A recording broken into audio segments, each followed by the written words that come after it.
অশ্লীলতার নাচন, শিল্প সাহিত্য সংস্কৃতি কে আজকে চরম অবক্ষয়ের পথে। এই যে একটা সামাজিক বিপর্যস্ত অবস্থা, এই অবস্থা থেকে ত্রাণের রাস্তা কি? এই অবস্থা থেকে বেরিয়ে আগামী প্রজন্মের জন্য যদি একটা সুস্থ সুন্দর সমাজ ব্যবস্থা করতে পারি, তার রাস্তা কি? আনন্দমার্গ প্রচারক সংঘের যিনি প্রতিষ্ঠাতা, আনন্দমার্গ দর্শনের যিনি প্রবর্তক শ্রী শ্রী আনন্দমূর্তিজি, লৌকিক জীবনে যিনি শ্রী প্রভাত রঞ্জন সরকার নামে পরিচিত, তিনি তার আনন্দমার্গ দর্শন দিয়েছেন। আমরা বলি একে পূর্ণাঙ্গ দর্শন, কারণ এর আগে পৃথিবীতে মহর্ষি কপিল থেকে মনীষী কালমা অনেক দার্শনিক এসেছেন, অনেক দর্শন দিয়েছেন, কিন্তু তাদের সেই দর্শন থেকে গেছে কিছু অনুপপত্তি।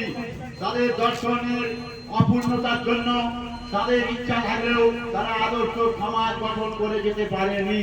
কারণ তাদের কেউ বলেছে ব্রহ্মসত্য জগৎ মিথ্যা, কেউ বলছে জগৎটাই সব ঋণ করে ঘিরে চলে যাও, ব্রহ্মসত্য মিথ্যা। আনন্দমূর্তিজি প্রথম তার দর্শনে দেখালেন, তিনি প্রথম দর্শনে তার আদর্শ কি না, মানুষের লক্ষ্য কি হবে? আত্মমত্তাত্ম জগৎ বিদায়ত, অর্থাৎ জগতের সেবা করা, জগতের কল্যাণ করা, আর নিজের যে মানব জীবনের যে পরম লক্ষ্য, পরম প্রাপ্তি, সেই অনির্বাণ আনন্দ তৃপ্তির পথে এগিয়ে চলা। তাই তিনি তার দর্শনকে সেইভাবে দিলেন, যেটা বল সোজা কথা, যে দর্শনের একটাই কথা, আত্মমুখাত্ম জগৎ হিতায়ত, subjective approach to objective attachment, অর্থাৎ বস্তু জগতের সঙ্গে সামঞ্জস্য রক্ষা করে সেই পরম লক্ষ্যের পানে এগিয়ে যাওয়া। জগৎকে মিথ্যা বলে উপেক্ষা করা নয়, এই জগৎ মিথ্যা নয়, এই জগৎ আপেক্ষিক সত্য, অর্থাৎ জগৎটা আজকে যেরকম আছে আগামীকাল সেরকম থাকবে না, আগামীকাল যেরকম থাকবে তারপরে ঠিক সেরকম থাকবে না, অর্থাৎ জগৎটা পরিবর্তন হতে হতে চলবে। সেই পরিবর্তনের সঙ্গে সামঞ্জস্য করে আমাদের যেমন ধর্মনীতি প্রতিষ্ঠা করতে হবে, আমাদের অর্থনীতি গড়ে তুলতে হবে, আমাদের সমাজনীতি গড়ে তুলতে হবে, আমাদের রাষ্ট্রনীতি গড়ে তুলতে হবে।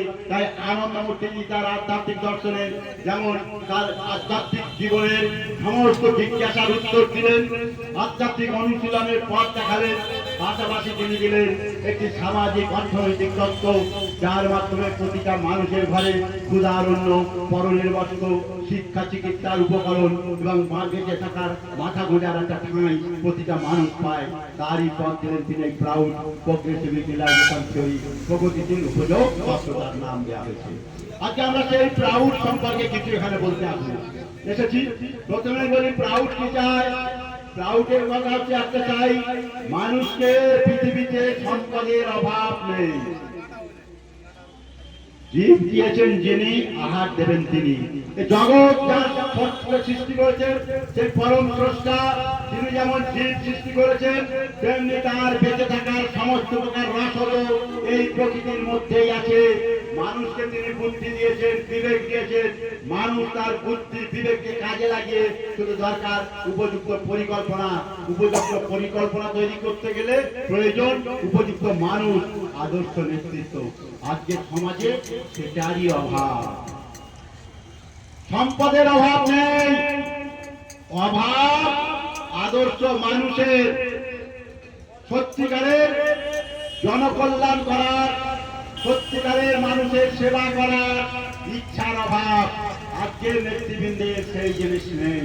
আজকের নেতৃবৃন্দ আকণ্ঠ দুর্নীতিতে ডুবে আছে, আত্মকেন্দ্রিক, দলে দলে দলাদলি, দলের মধ্যে উপদলের লড়াই, হ্যাঁ সম্প্রদায়ের দাঙ্গা, সম্প্রদায়ের মধ্যে উপসম্প্রদায়ের দাঙ্গা, এইভাবে দাঙ্গা করে শুধু আত্মস্বার্থ চরিতার্থ করতে গিয়ে আজকে তারা সমাজটাকে, মানুষের সমাজটাকে চরম বিপর্যস্ত অবস্থায় নিচ্ছে। এই অবস্থা থেকে বাঁচার জন্যই আনন্দমূর্তিজি প্রথমে যে প্রাউড দপ্তরের প্রথম কথা চাই উপযুক্ত নেতৃত্ব, অর্থাৎ যে নেতৃত্ব কিরকম ভাবে আজকে আর শেখায় না। আমরা ছোটবেলায় শিখতাম স্কুলে, আমাদের দেশে হবে সেই ছেলে কবে কথায় না বড় হয়ে কাজে বড় হবে, মুখে হাসি বুকে বল তেজে ভরা মন, মানুষ হইতে হবে মানুষ যখন। আজকের শিক্ষা ব্যবস্থা থেকে এই মানুষ হওয়ার কথাটাই তুলে দেওয়া হয়েছে।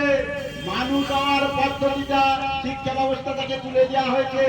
আজকের শিক্ষা ব্যবস্থা হচ্ছে কি পলিটিক্যাল দল বানাবার শিক্ষা ব্যবস্থা। ছাত্ররা হবে পলিটিক্যাল দল, রাজনৈতিক নেতারা তাদের যেমন নাচাবে তারা তেমন নাচবে। মানুষ হওয়ার পরিকল্পনা আজকের শিক্ষা ব্যবস্থা থেকে উঠিয়ে দেওয়া হয়েছে।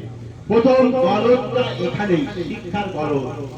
রবীন্দ্রনাথ ঠাকুর রাশিয়ার চিঠি নিয়ে বলেছিলেন, লিখেছিলেন যে আপাত দৃষ্টিতে রাশিয়া সোভিয়েত ইউনিয়ন কিছু উন্নতি করেছে, কিন্তু গোড়ায় গলদ আছে। সেই গলদ বলেন শিক্ষা ব্যবস্থা দিয়ে এরা ছাঁচ বানিয়েছে। ছাঁচে ঢালা মনুষ্যত্ব কখনো টেকে না। সজীব মনের তত্ত্বের সঙ্গে বিদ্যার তত্ত্ব যদি না মেলে, তবে হয় ছাঁচ ফেটে চৌচির হয়ে যাবে, নতুবা মানুষের মন যাবে মরে, মানুষ হয়ে যাবে কলের পুতুল। সুখের কথা, সোভিয়েত ইউনিয়নের মানুষ কলের পুতুল হয়ে যায়নি। তাই তারা বিদ্রোহ করেছে। কার্ল মার্কস চিন্তা করেছিলেন রাষ্ট্রহীন সমাজ ব্যবস্থা। তার সামনে সোভিয়েত ইউনিয়ন আজ 16টা রাষ্ট্রে বিভক্ত হয়ে গেছে, ফেটে চৌচির হয়ে গেছে, কারণ ওই ছাঁচে ঢালা শিক্ষা ব্যবস্থা। আজকে আমাদের দেশেও তাই চলছে। যে যখন ক্ষমতায় আসে তখনই অভিযোগ ওঠে, কেউ শিক্ষার লালকরণ করছে, কেউ শিক্ষার গেরুয়াকরণ করছে, কেউ শিক্ষার নীলকরণ করছে, কিন্তু প্রকৃত মানুষ হওয়ার যে শিক্ষা, সেই শিক্ষা কেউ দিচ্ছে না। তাই আজকে সমাজে এত বিপর্যয়, এত হানাহানি, কাটাকাটি, মারামারি, দেশ বিদ্বেষ, মানুষে মানুষে। মানুষ কেন মানুষকে মারবে?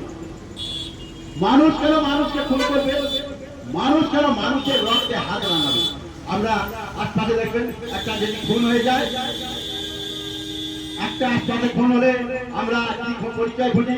কোন দলের লোক করলো, কোন সম্প্রদায়ের লোক করলো, আমরা সেই সম্প্রদায়টাকে খুঁজি, আমরা সেই দলটাকে খুঁজি, কিন্তু একবারও ভাবি না যে একটা মানুষ মানুষকে খুন করেছে। একটা মানুষ কেন এইভাবে জানোয়ারের চেয়েও নৃশংস হয়ে যায়? একটা মানুষ কেন এইভাবে পশুর চেয়েও নৃশংস হয়ে যায়? এই প্রশ্নটা আমরা কোনোদিন করি না। এই প্রশ্নটা আমরা কোনোদিন করি না। যে দলই করুক, যে সম্প্রদায়ের মানুষই হোক না, এই খুনোখুনি কেন, এই হানাহানি কেন? এ তো মনুষ্যত্বের পরিচয় নয়, এটা কোনো ধর্মমতের পরিচয় নয়, এটা কোনো রাজনৈতিক আদর্শের পরিচয় নয়, এটা হচ্ছে পাশবিকতার পরিচয়। এটা পাশবিকতার পরিচয়। তাই ক্লাউড দর্শনের কথা, আনন্দমার্গের জীবনের লক্ষ্য হচ্ছে ম্যান মেকিং মিশন, অর্থাৎ প্রথম কথাই মানুষ তৈরি করতে হবে। একটা গরু জন্মালে গরুর বাছুর সেটা গরুই হবে, একটা ছাগলের বাচ্চা ছাগল হবে, লাউ গাছের বীজ থেকে যে গাছটা সেটাকে লাউ গাছই বলবো, কুমড়ো গাছের বীজ থেকে যে গাছটা সেটাকে কুমড়ো গাছই বলবো।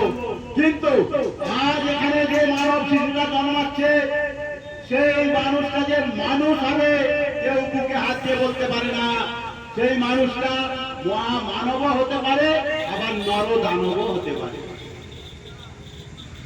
সেই মানুষটা মহামানব হতে পারে, নর দানব হতে পারে। তাই সবার আগে মানুষকে মানুষ হতে হবে, মানুষকে মানুষ হওয়ার সাধনা করতে হবে। সেটাই মানব ধর্ম।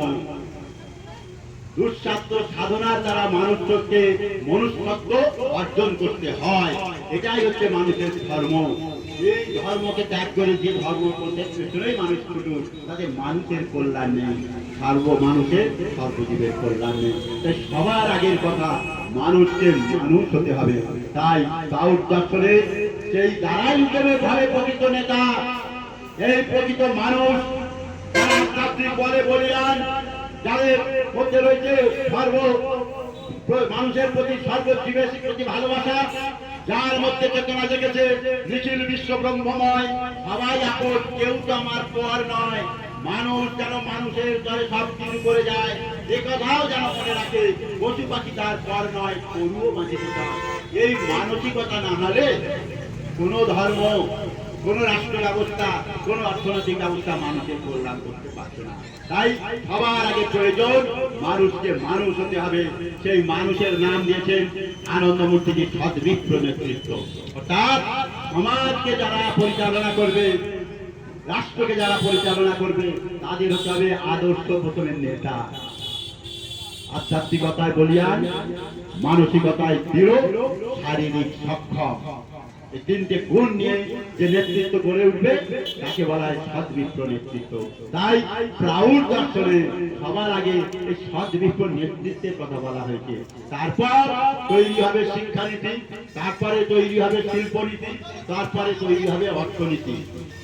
অর্থনৈতিক পরিকল্পনা করার আগে যদি আমার মনের মধ্যে থাকতো বাসা বাঁধে কিভাবে আমি নিজেরটা আগে করব, কিভাবে আমি আমার আত্মীয় পরিজনটা আগে করে নেবো, তার দ্বারা রাষ্ট্রের কল্যাণ হবে না। তাকে সবার কথা ভাবতে হবে।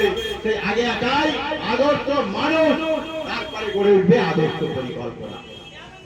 তাই সবার আগে মানুষ তৈরি করতে হবে, তারপরে পরিকল্পনা। সম্পদ আজকে আমরা জানি না, আপনারা এইখানে দাঁড়িয়ে আছেন, আপনারা জানেন না আপনার এই মাটির নিচে কত সম্পদ আছে,